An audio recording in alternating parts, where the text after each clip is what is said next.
Hello, everyone, and welcome.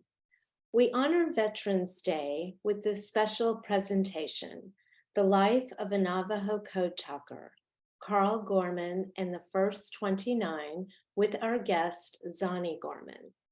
My name is Sandra Goldfield, and I am the chair of the Native and Indigenous Allies Committee of Chicago Public Library.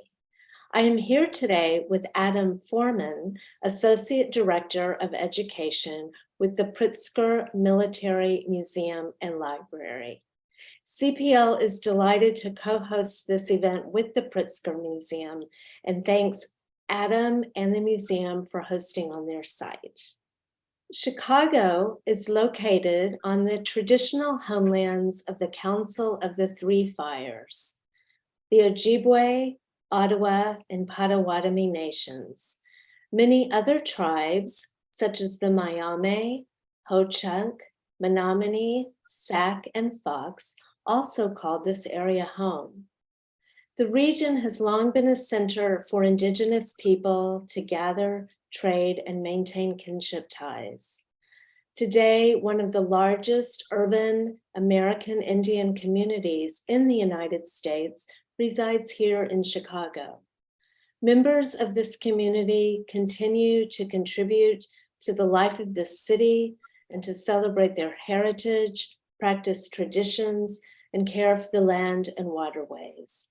Chicago Public Library and the Pritzker Military Museum and Library invite all to learn from and celebrate our Native and Indigenous neighbors in Chicago, the Midwest, and everywhere.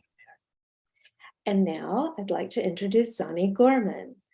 Zonnie Gorman is a recognized historian on the Navajo Code Talkers of World War II. She is the daughter of the late Dr. Carl N. Gorman, one of the original Code Talkers, and sister to renowned Navajo artist R.C. Gorman. Zonnie has lectured extensively throughout the United States at universities, colleges, museums, and other institutions, including the Museum of the American Indian and at the NASA headquarters in Washington, D.C.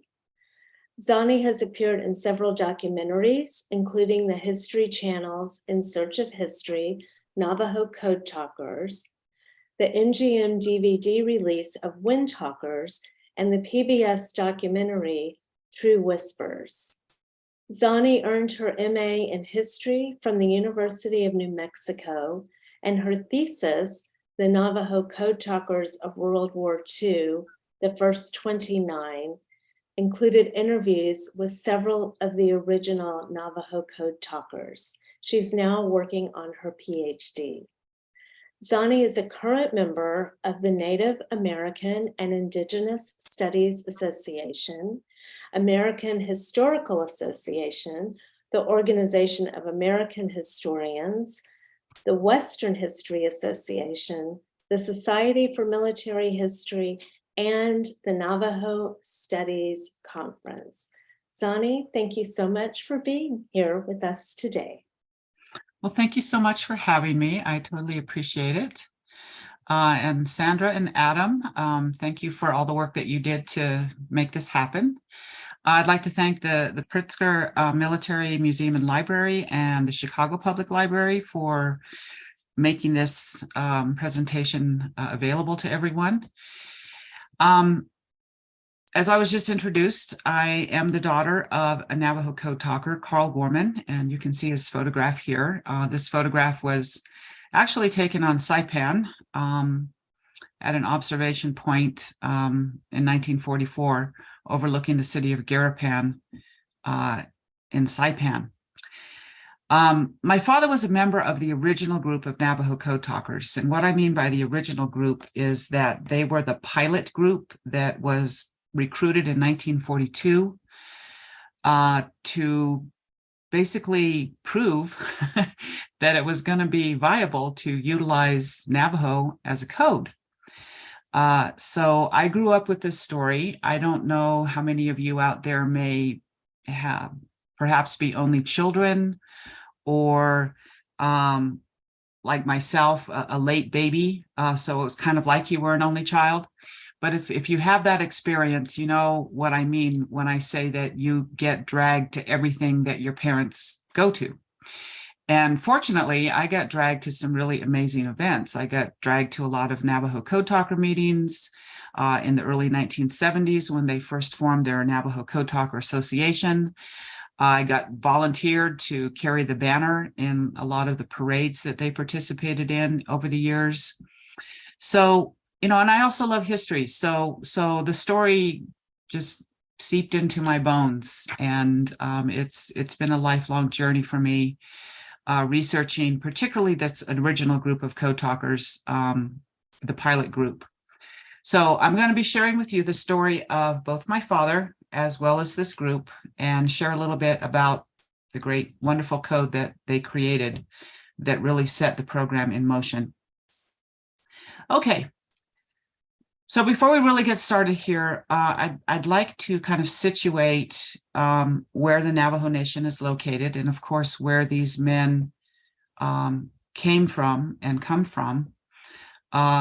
You can see the little red square there, of course. That is blown up there is a picture of the Navajo Nation. The gray section there that covers parts of New Mexico, Arizona, and Utah is the Navajo Nation. There are 3 small satellite sections you can see in New Mexico. And then the little kind of white area there in between the gray spot, that's the Hopi Nation. And then the little blue star there, that is just about approximately where my father was born and raised, in a community called Chinle, Arizona. Some of you may be familiar with Canyon de Chelly National Monument, perhaps even visited. It's a beautiful, beautiful, beautiful space if you ever get a chance to come and visit. My father grew up in Chinle, which is right at the mouth of Canyon de Chelly, but he had lots of stories of riding his favorite horse into the canyon as a young boy.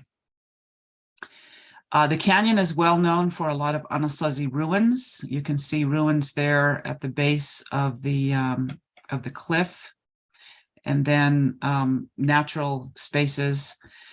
This is what we call Spider Rock, and this is where, in our traditional stories, Spider Woman lives on top of this rock. Okay, so now that you have a sense of where my family is from, my family is somewhat atypical of Navajo families of that particular era in the 1900s.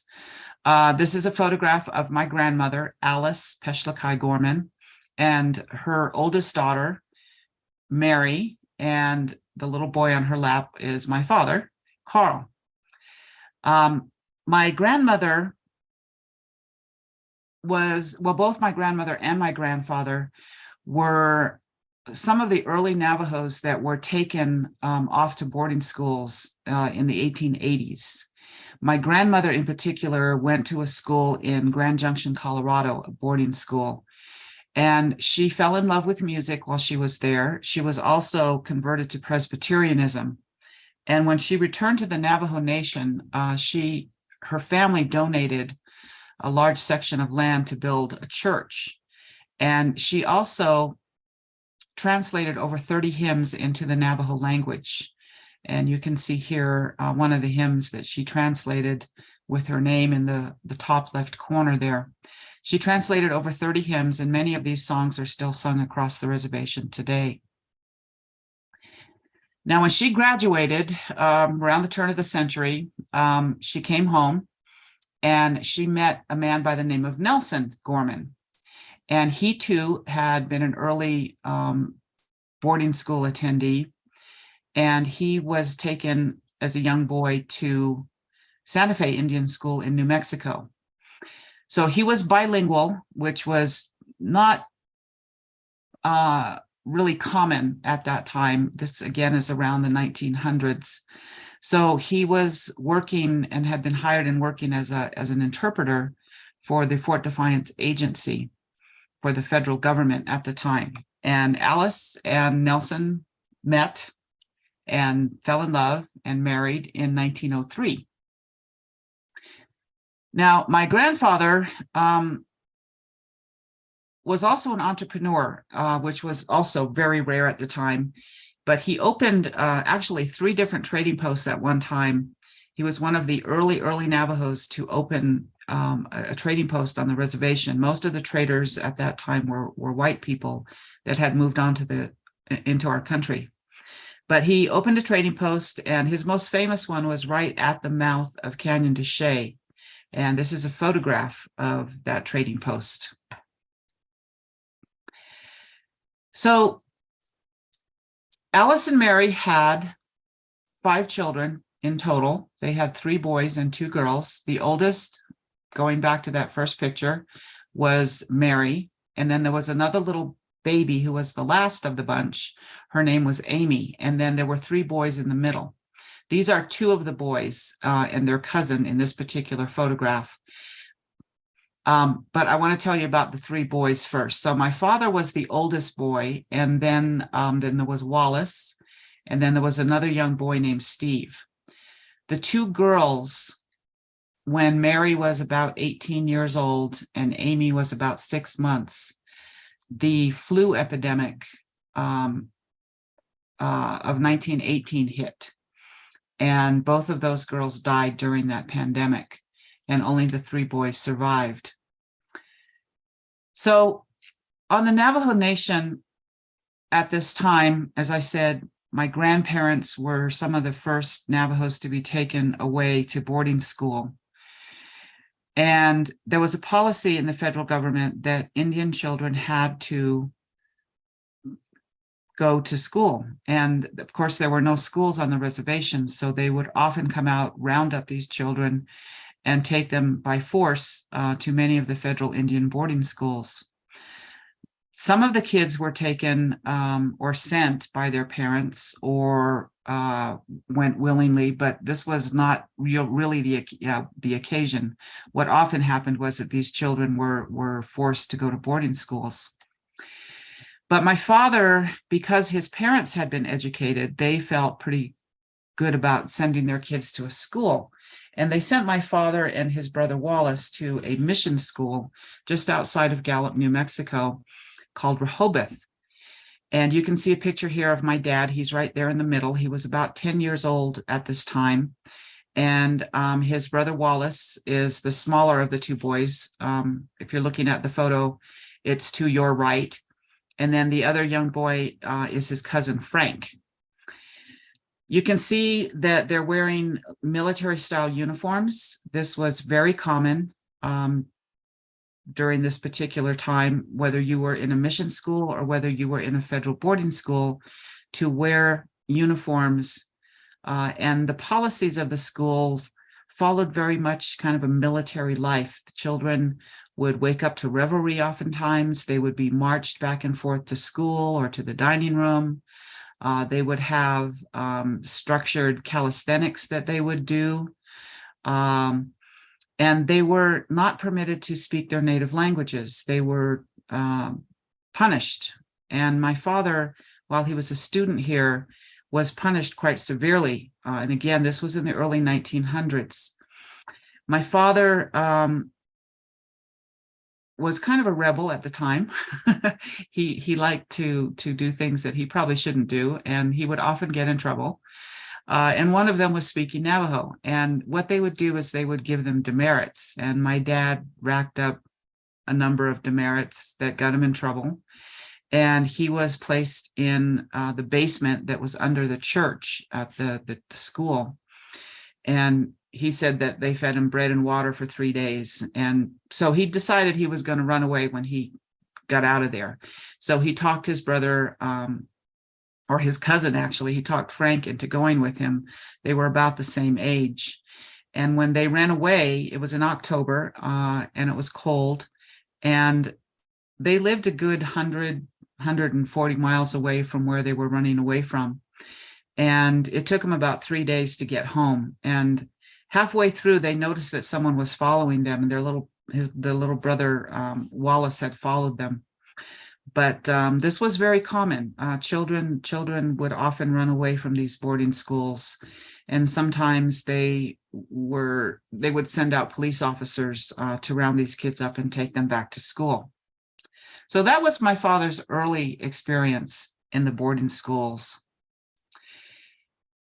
Eventually, he ended up going to the Albuquerque Indian School, where he graduated in 1928. And this is a photograph of my dad not long after he graduated. And this is actually a page out of his high school yearbook. And he's about there in the middle. I'll expand it for you there. You can see Carl Gorman, Navajo, and you see Firpo in quotation marks. My dad was a boxer. He learned to box in boarding school.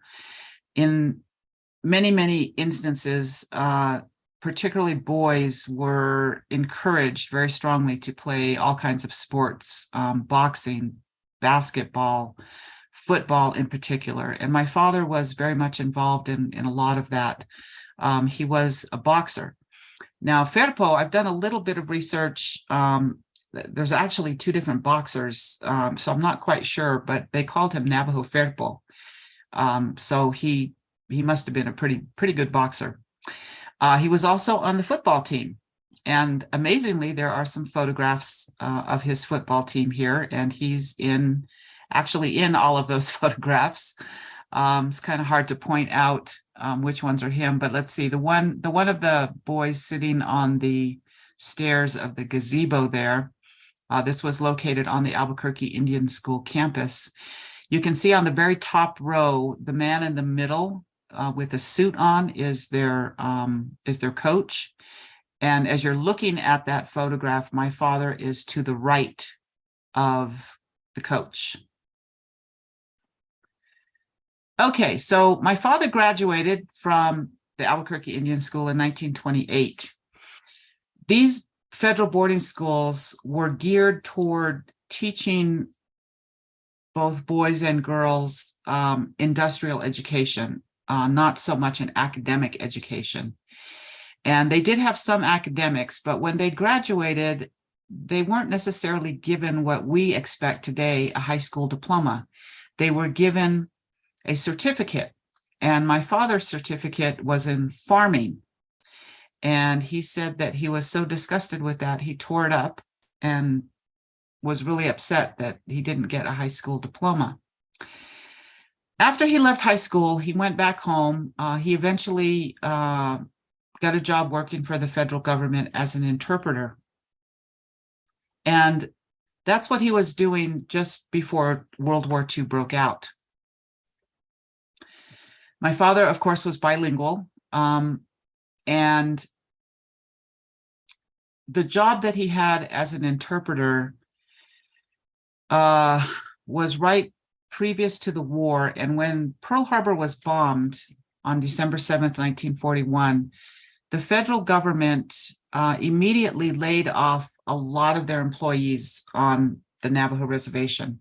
And most of those employees were the interpreters, stock reduction people. Most of them were Navajos. And so my father was laid off with a number of his friends. And, you know, what is a guy to do when you don't have a job, right? They would just kind of hang out, and playing cards was a big deal back then. You know, when people got together, they would play cards. And so my dad would tell a story about playing cards. And one evening, there was a bunch of guys playing cards in a hogan, and people were coming in and out, joining the game, leaving the game. And there was one man who came in at one point and joined the group, and he started to tell a story that he had been over to the local trading post, and he had heard from the trader that he had received a message over shortwave radio that the Marines were on the Navajo reservation, and they were looking for a few good Navajos to join the Marine Corps. And so the men started talking, and gee, you know, I wonder what's going, you know, they knew the war had broken out, but, you know, they were really curious about why the Marines were looking for a few good Navajos. So they joked about, different things, and maybe they could get a job in Washington, D.C., and they'd get to wear these nice, great uniforms. So anyway, whatever the case may be, they talked themselves into a very patriotic mode, and several of them decided they were going to leave right then and there and go join the Marine Corps. So my father and a couple of friends of his left in the middle of the night. They rode all night long to a place called Fort Defiance, Arizona, on the Navajo Reservation, where the Marine Corps had set up their mobile recruiting unit at that point and were recruiting Navajos. So the Marine Corps had been approached in February by a gentleman who was the son of a missionary. In 1942, he was in his early 50s, but as a young boy and the son of a missionary, he had grown up on the Navajo Reservation. And he had learned to speak Navajo. He played with Navajo kids once in a while. He was sent off and on the reservation, to attend school. But he spoke enough Navajo that he had a good working knowledge of the language. And during World War II, he decided that, or he had read an article actually, that the U.S. Army had used Native Americans in communications during World War I. And he thought, gee, they should use Navajo. They should use this language that he was very familiar with. So to make a long story short, he approached initially the Navy, and the Navy sent him down to the Marine Corps down in San Diego, California. Philip Johnson at that time was a civil engineer working in Los Angeles.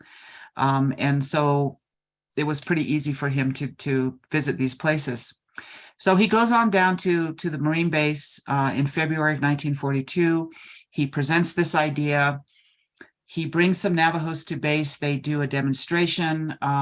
General Clayton B. Vogel was at this demonstration, and he wrote a very intriguing 2-page memorandum to the commandant following this demonstration, basically gushing over the fact that this was a very successful demonstration. The messages were sent almost verbatim.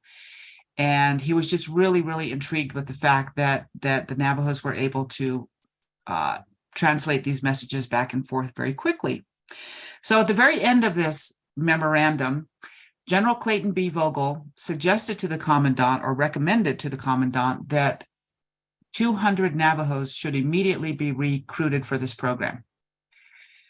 Well, the commandant wasn't too sure about this. I mean, he hadn't seen the demonstration, but he was very innovative. And of course, he was in the middle of a war. So he thought, okay, let's look into this idea. So the Marine Corps looked into it from the middle of February to the first week of April. There's a whole slew of memorandums. If you go to the National Archives, you'll find a whole bunch of memorandums during this period where the Marine Corps was looking into this idea. Were there enough Navajos? Were there enough Navajos who were bilingual who would be able to do this? These kinds of questions. So in the first week of April in 1942, the commandant finally cut orders to recruit 30 Navajos as a pilot group. So 2 recruiting teams were sent to the Navajo Nation, one from San Francisco, California, where the Western Recruiting Division was located, and one team from Phoenix, which was a regional recruiting division.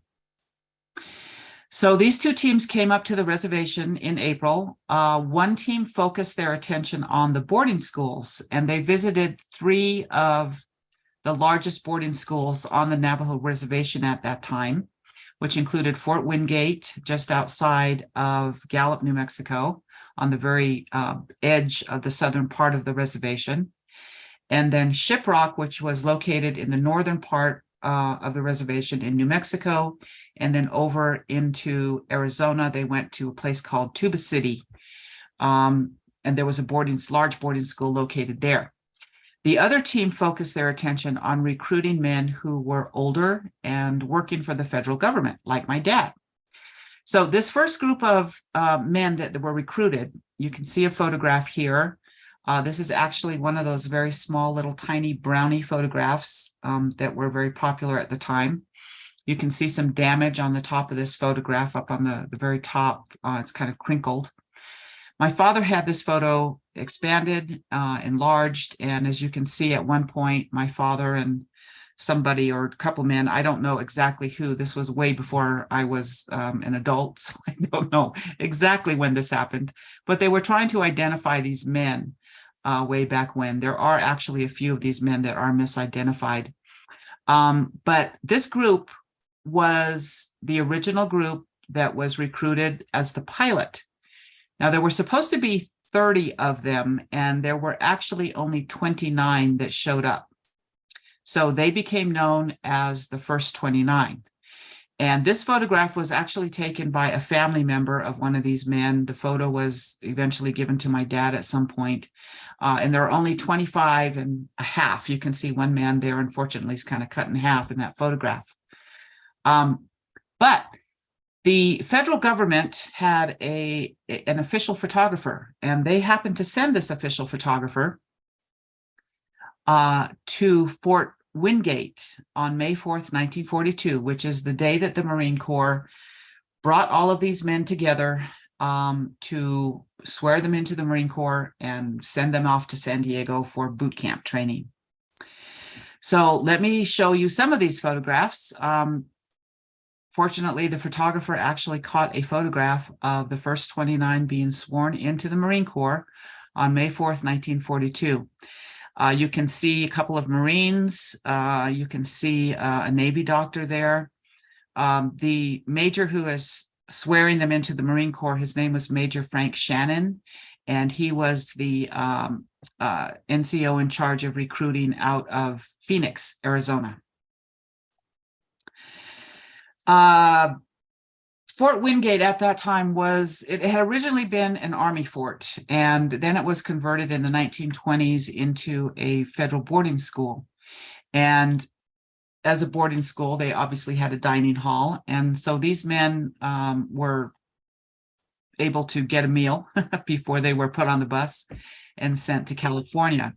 So again, you can see Major Shannon and one of the Navy doctors. You can see several of the men sitting at a table. The man that is looking over his shoulder at you is my dad.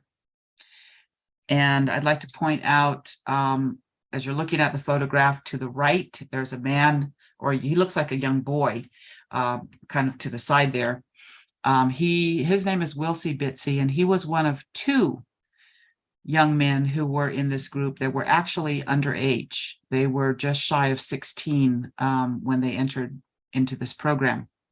My father, on the other hand, also lied about his age to get in the Marine Corps, but he lowered his age. He thought he was too old. He was 35 at the time of his enlistment, and his discharge paper shows that he lied and said he was 10 years younger. Again, Major Frank Shannon, one of the Navy doctors, the young man that's standing there leaning up against the car in a suit with his hands in his pockets, that's my dad. And then there's several photographs of group shots, right? When you have a group of guys, you always have to have a bunch of group shots. So there were several photographs taken of these men, kind of the whole group.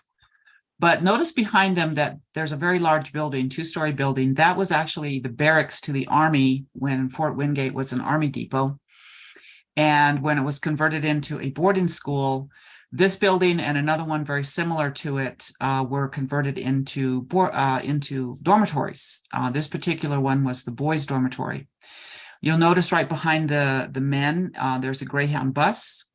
They're going to get on that bus. They're going to travel all night long to San Diego, California. And life's going to be a whole lot different because now they're going to be in the Marine Corps. So when they get to San Diego, California, they're placed into their own platoon. They put all 29 of these men into a platoon, which was platoon 382. And it was the first all-Indian, all-Navajo platoon in the history of the Marine Corps. Now, this particular article that came out that you see here was about 1 week into their training. And the article is, in terms of today's standards, would be very politically incorrect. because it talks about how these men were Indians, right? And there was this fascination with having this platoon of all Indians in the Marine Corps. And they were talking about how this group was adapting well to the military, basically because they were Indians. They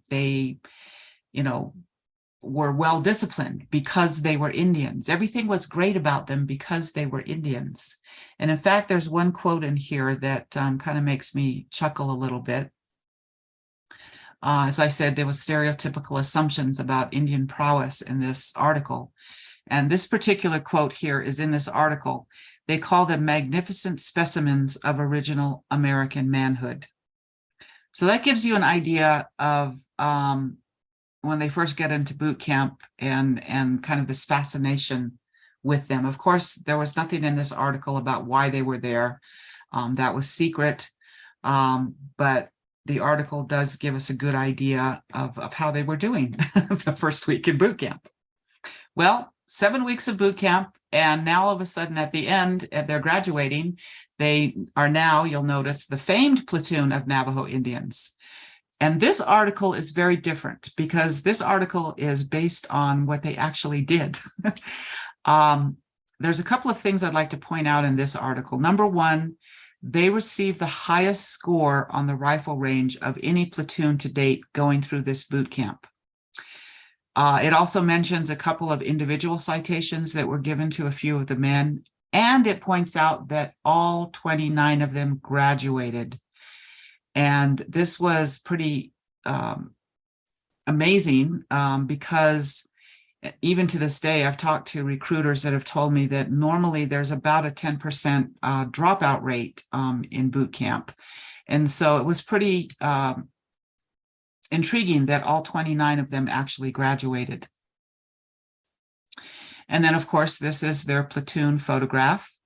MCRD just recently went through all of their World War II platoon photographs and digitized them. So this is actually a really, really crisp copy of the World War II photograph. My father's in the top row, and he is the 5th man from your right. Okay, I want to very quickly go through the Navajo Code, as of course this is what this group was recruited for. So let's go back to the men. They finish boot camp. They are immediately assigned to communications. They really weren't given the standard furlough that they normally would have been given at this time. And I think it was because the Marine Corps really, really wanted to get this program underway. And if it was going to work, they wanted to get this started right away. So these men immediately were transferred over into communications. They learned all of the codes of the day. They learned how to, of course, work the equipment, clean the equipment, take it apart, put it together, all that kind of stuff. But they also were assigned to develop a code. And this was the first time that they were told that they were expected to create a code in their native language. So the Marine Corps handed them a list of about 200 words, which included a number of things. It included military equipment, military organization, such as, regiment, platoon, division, those kinds of words, ranks of officers, names of countries. It also had a very large general vocabulary, and they were also asked to develop a coded alphabet in Navajo. As I said, there were approximately 200 terms that they had to create in this first code. So the men set about doing their job. And in interviews that I did with some of these men back in the late 80s and early 90s, I asked them a lot of questions about how they did this code. They said they started with the alphabet because it seemed the most obvious and easiest to do. And they based it off the International Phonetic Alphabet code that was done at that time. And so what they did is they looked at the alphabet and they chose a word in English that started with the particular letter it would represent. However, in Navajo, that word was different. So the original code talkers came up with one word for each letter of the alphabet. And I'm just going to give you 3 examples here. So A, you can see the word in English starts with the letter A, ant, B, bear, C, cat, right? But in Navajo, it's different. So ant is Wulachi, B, bear is Shush, C, cat is Musse. So the word in Navajo obviously doesn't start with the letter that it represented. So this was a little added layer of security in this code. But not long after the first 29 created this, and then the second, third group came in, the American cryptographers there on base were a little concerned about this for one particular reason, and that was that there was only one word for each letter of the alphabet. Now, if you're a cryptographer and you're trying to break a code, particularly an alphabetical code, you listen for certain things because languages have patterns, and in English there are certain patterns. So for example, we have words that have double consonants like better, butter, little, right? 2 T's. Words that end in certain ways, words that end in ER, words that end in LY. So cryptographers listen for those patterns, and so that's how they will break a code. They will listen for particularly repetitions of double consonants or of vowels. So because of this, they asked the later code talkers to add more terms to the alphabetical code. And so I'm just going to show you for A, B, and C. Some of them they added 2 extra words, others they added only 1 extra word. But for these 3 letters of the alphabet, as you can see, they added 2 words each. Okay, what else did they do? They came up with terms for equipment. So I'll give you a couple of examples. Airplanes, they named them after birds. They looked at the equipment and they looked at the animals that they were familiar with, and they kind of paired them together. So a patrol plane, if you've ever watched crows, they're constantly flying out there looking for things, digging in the trash, doing things like that. So they looked for the characteristic of the bird, and they matched it up with the characteristic of the type of equipment they were naming.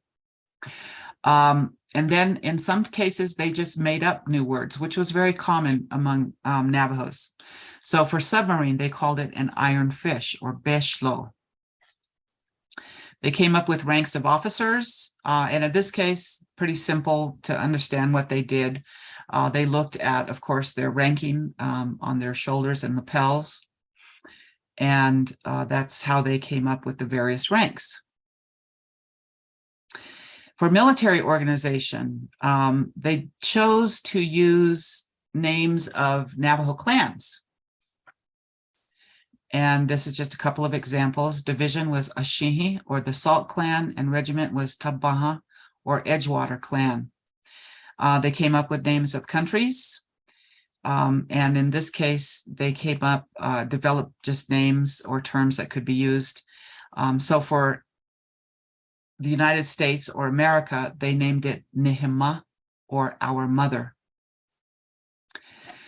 Okay, so my father, back to him, after the men created the code, after it was tested, the Marine Corps said, yes, this is great.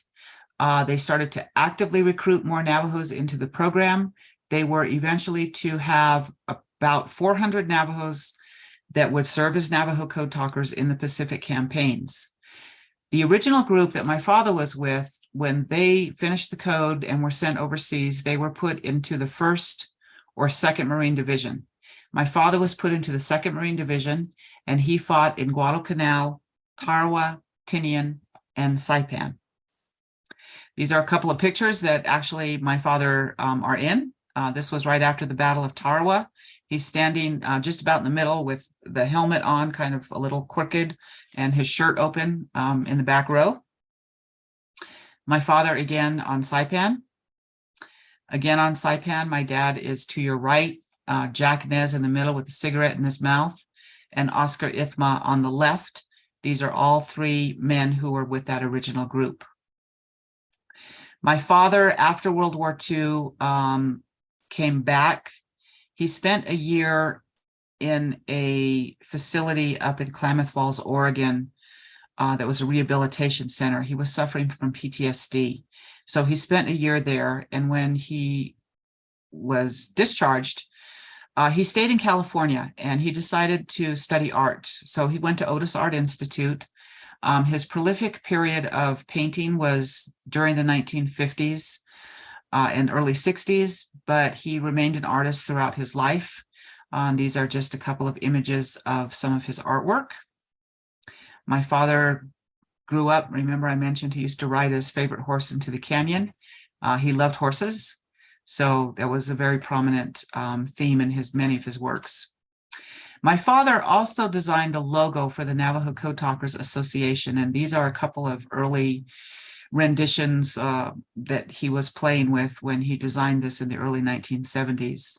The original patch of the Navajo Code Talkers looked like this. It did change somewhat over the period, so you'll find different renditions of this online. My father was an educator. He taught art history, Navajo language and culture, and he worked at three different universities: the University of California at Davis, Diné College on the Navajo Nation, and the University of New Mexico here at home. So that is in a nutshell my father's story. And this is a photograph that was taken by a Japanese photographer by the name of Kenji Kawano. Kenji married a Navajo. He became a well-known person on our reservation. He still is. He took many, many, many photographs of Navajos across the reservation, but a lot of them of the Navajo Code Talkers. So I just want to give him a shout out for this particular photograph. Okay, and with that, I will close and turn it over to Adam. Zonnie, this was a fantastic story. So thank you so much for sharing it with us. We do have several questions, but the first one is, were Navajo Code Talkers only used in the Pacific?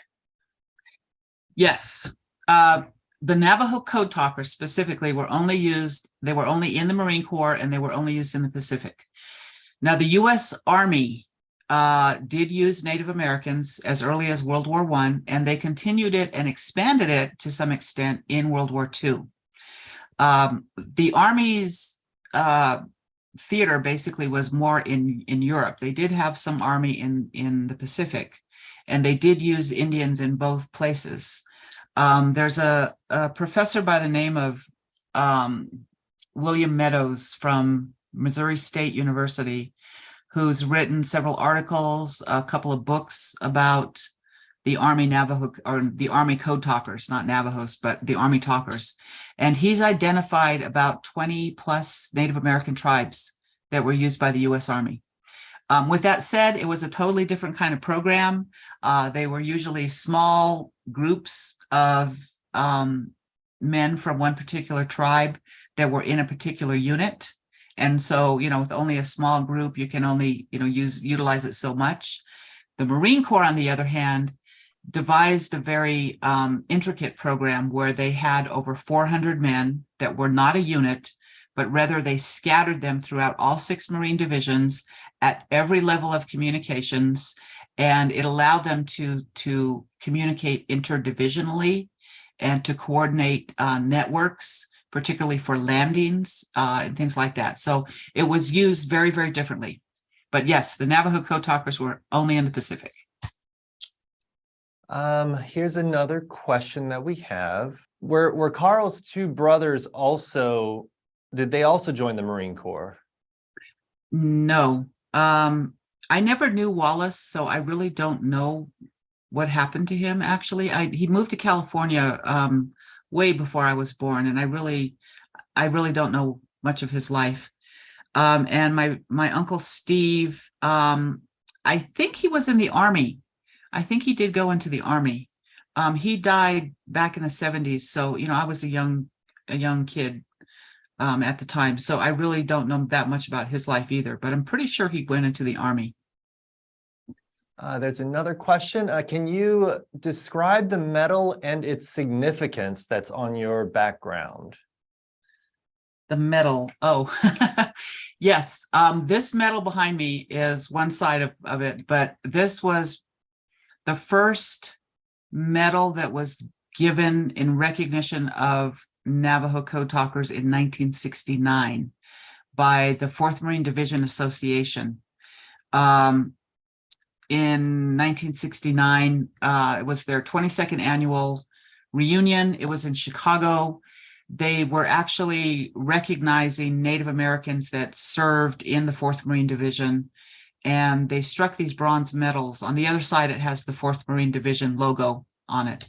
And then on this side, you can see this is a painting by an artist by the name of Luis Grandee. And it's called Ira Hayes, His Dream, His Reality, I think. And of course, he was a Marine, so you can see him there on horse. He was a Pima Indian, and he was one of the ones that raised the flag on Iwo Jima.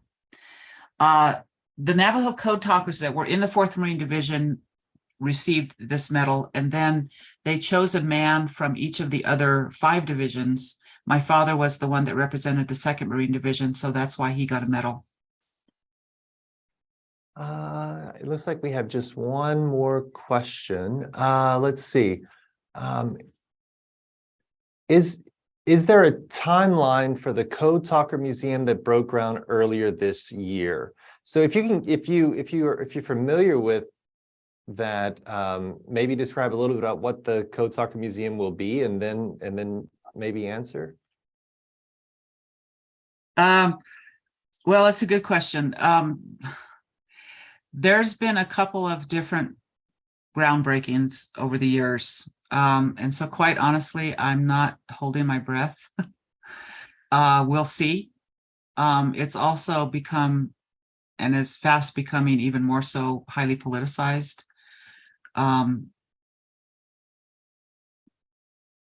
So I'm not involved in it. I don't know what all the aspects of it are. I hope it happens. I hope we do have a museum eventually. Yeah, it's been talked about since the late 1990s, early 2000s. And as I said, there was an earlier groundbreaking in the early 2000s that unfortunately didn't happen. It became very politicized, and in some respects that's happening again today. So I would just wait and see, fingers crossed. And the Code Talker Museum is supposed to be on the Navajo Nation lands? Yes, it's right off the reservation. Well, it's on the reservation, but it's just outside the capital of the Navajo Nation, which is Window-Rock. There's some mining that's been done on the reservation since the 1970s, and the Chevron Corporation has been doing a lot of strip mining in this area for quite a while. And so this is land that actually is in their jurisdiction, and it was land that was donated by them for a museum actually back in the early 2000s. So I guess they're looking at doing it on the same site. So hopefully we'll see. Great. These are all some really great questions. And there were a few that I answered by text, but I will go ahead and say it out loud as well. Several people have asked how they can access the recording of this program, and it's going to be hosted on the Pritzker Military Museum and Library's YouTube in the Education On Demand playlist. The Chicago Public Library will also receive a copy of the program. So if you're a part of the library audience, you will have access to the program. And with that, I just want to thank everyone so much for joining us. A special thank you to the Chicago Public Library for co-hosting the program with the Pritzker Military Museum and Library. And of course, a huge thank you to Zonnie Gorman, who joined us, and a best of luck in your dissertation writing. Thank you. Everyone have a great day, and we look forward to seeing you next time.